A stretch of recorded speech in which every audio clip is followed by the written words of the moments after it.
Good morning, students. This is your fourth worksheet. अब हम पढ़ेंगे सोइंग. सेकेंड मेथड है किसी भी प्लांट के ग्रो करने का. देखिए इस मेथड में क्या होता है कि आपका जो बीज है उसको आपके खेत में उगाया जाता है. जो सीड्स होते हैं जो उगाए जाते हैं खेत में वो हेल्दी सीड्स ही उगाए जाते हैं. सीड्स को पहले चेक कर लिया जाता है कि किसी भी तरह से सीड खराब हो, किसी भी तरह का उसमें इन्फेक्शन हो तो उसको हटा दिया जाता है. और जो हेल्दी सीड्स होते हैं सिर्फ उनको ही फील्ड में उगाया जाता है.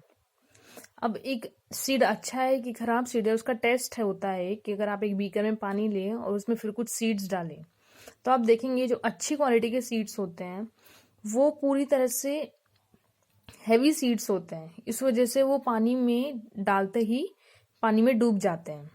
और जो सीड्स खराब होते हैं यानी कि जो सीड्स जो होते हैं जिनको पेस्ट ने या किसी इंसेक्ट ने खा चुका होता है उन सीड को तो वो अंदर से हॉलो हो जाते हैं जिस वजह से वो अनहेल्दी सीड्स की कैटेगरी में आते हैं. तो वो सीड्स जब आप पानी के अंदर डालते हैं तो वो डूबते नहीं है, वो तैरने लग जाते हैं.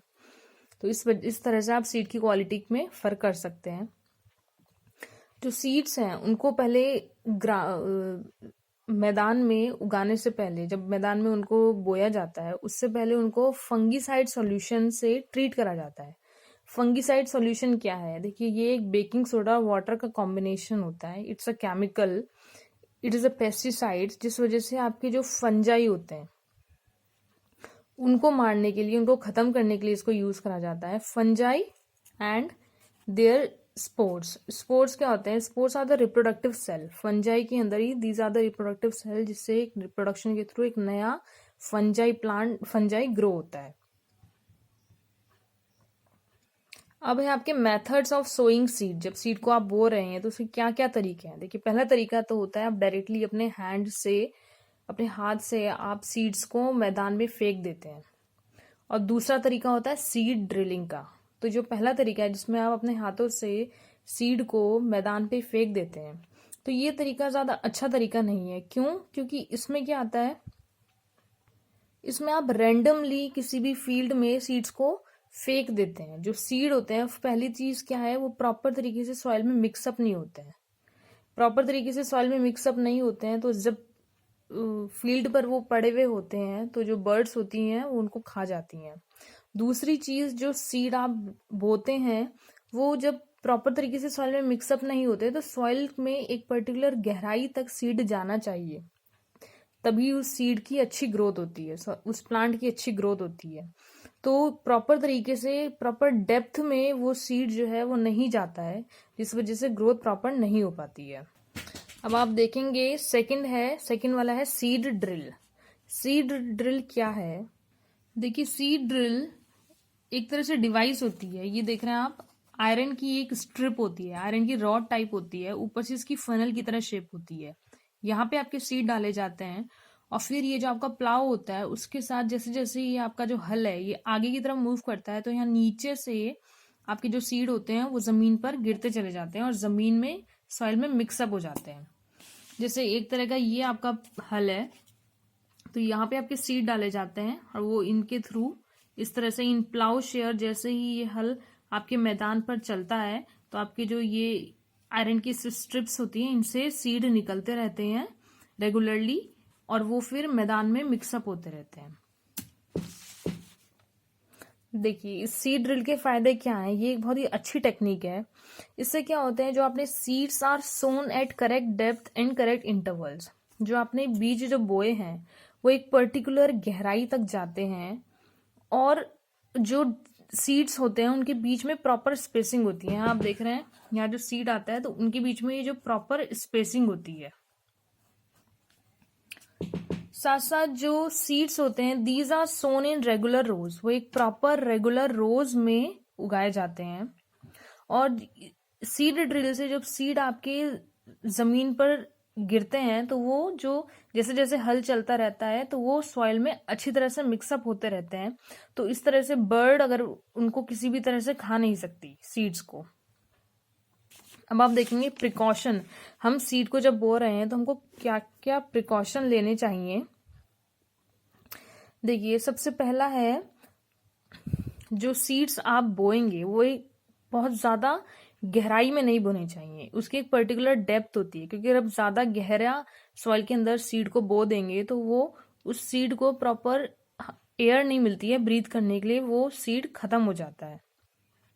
सेकंड है, जो सीड्स होते हैं उनके बीच में जब आप सीड्स को बो रहे हैं तो दो सीड्स के बीच में एक प्रॉपर गैप होना चाहिए, प्रॉपर स्पेस होना चाहिए, ताकि जब वो सीड से प्लांट में कन्वर्ट हो तो उसको प्रॉपर सनलाइट मिले, वाटर मिले, अच्छे उसको न्यूट्रिशन मिले सॉइल से। थर्ड है, moisture in the soil is necessary for the germination of seed, hence soil should not be dry. आपकी जो सॉइल है उसमें प्रॉपर मॉइस्चर होना चाहिए, प्रॉपर वाटर होना चाहिए, सॉइल जो है वो बिल्कुल सूखी कभी नहीं रहनी चाहिए, उससे आपका प्लांट अच्छी तरह से ग्रो नहीं करता है। और जब आप पानी डालेंगे तो सीड में यानी कि सॉइल में जब आप पानी डालते हैं तो वो पानी एक्सेस क्वांटिटी में भी नहीं डालना है। ज़्यादा पानी डालने की वजह से आपकी सॉइल बहुत ज़्यादा गीली हो जाती है। तो जब गीली सॉइल हो उस समय आपको बीज नहीं बोने चाहिए, क्योंकि जब आप बीज बो देंगे उसके बाद जब वो सॉइल जो है वो फील्ड आपका जब बहुत ज़्यादा सूख ड्राई हो जाता है, ड्राई होने के बाद वो बहुत ज़्यादा हार्ड हो जाता है, जिस वजह से सॉइल के जो पोर्स होते हैं वो पूरी तरह से ब्लॉक होने लगते हैं और आपका जो सीड है उसको प्रॉपर एयर नहीं मिलती है ब्रीथ करने के लिए और आपका प्लांट खत्म हो जाता है, मर जाता है। अब है आपका ट्रांसप्लांटिंग। देखिए ट्रांसप्लांटिंग क्या होता है? ट्रांसप्लांटिंग एक प्रोसेस है, एक तरीका है जिसमें आपके सीडलिंग्स जो हैं, सीडलिंग्स बोलते हैं टाइनी प्लांट, जो छोटे छोटे प्लांट होते हैं उनको सीडलिंग्स बोलते हैं, उन सीडलिंग्स को नर्सरी से बड़े मैदान में लाया जाता है और वहां पे उनको लगाया जाता है। देखिए ट्रांसप्लांटिंग में क्या होता है, आपके जो सीड होते हैं उनको पहले एक छोटे से फील्ड में या एक नर्सरी में उगाया जाता है।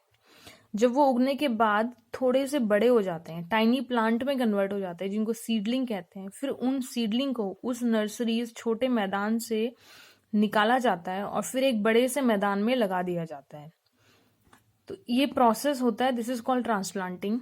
इस प्रोसेस में आपके जो धान होता है, राइस, उसको लगाया जाता है। कुछ वेजिटेबल जैसे कि टमाटो और चिलीज भी इसी मेथड के थ्रू लगाई जाती हैं। इसमें क्या होता है, only healthy seedlings are chosen to sown into field. देखिए आपकी जो सीड है, देखिए इस प्रोसेस में जो आपके हेल्दी सीडलिंग्स होते हैं, जो अच्छे सीडलिंग्स होते हैं, प्लांट होते हैं, उनको ही आप चूज करते हैं पहले। जो हेल्दी होते हैं, अच्छी क्वालिटी के होते हैं, उनको ही आप जा करके फिर बड़े फील्ड में लगाते हैं। अब इस प्रोसेस के एडवांटेजेस क्या हैं कि इस प्रोसेस से आपकी जो रूट्स होती हैं वो बहुत अच्छी तरीके से आपके सॉइल में पेनिट्रेट कर जाती हैं। सेकंड, इसका एडवांटेज है कि आपका जो शूट सिस्टम होता है, यानी कि जो रूट होता है एक पार्ट, और रूट से नीचे का जो ऊपर का जो पार्ट होता है वो शूट सिस्टम, वो अच्छे से ग्रो करता है। तीसरी चीज क्या होती है, जब आप इसे अपने सीडलिंग होते हैं उसको अपने हाथों से मैदान पे लगाते हैं तो आप उसको प्रॉपर गैपिंग में लगाते हैं, जिस वजह से उसे अच्छे न्यूट्रिशन और सनलाइट प्रॉपर मिले। तो अब यहाँ कुछ ये हैं advantages of sowing with a seed drill. जब आप सीड ड्रिल, जो मैंने अभी आपको समझाया, उसके यूज करने से क्या एडवांटेजेस होते हैं, ये एडवांटेजेस आप लोगों को खुद पढ़नी है। These are similar to the precautions for sowing seeds. So students, that's it for today. बाकी का वी विल कंटिन्यू।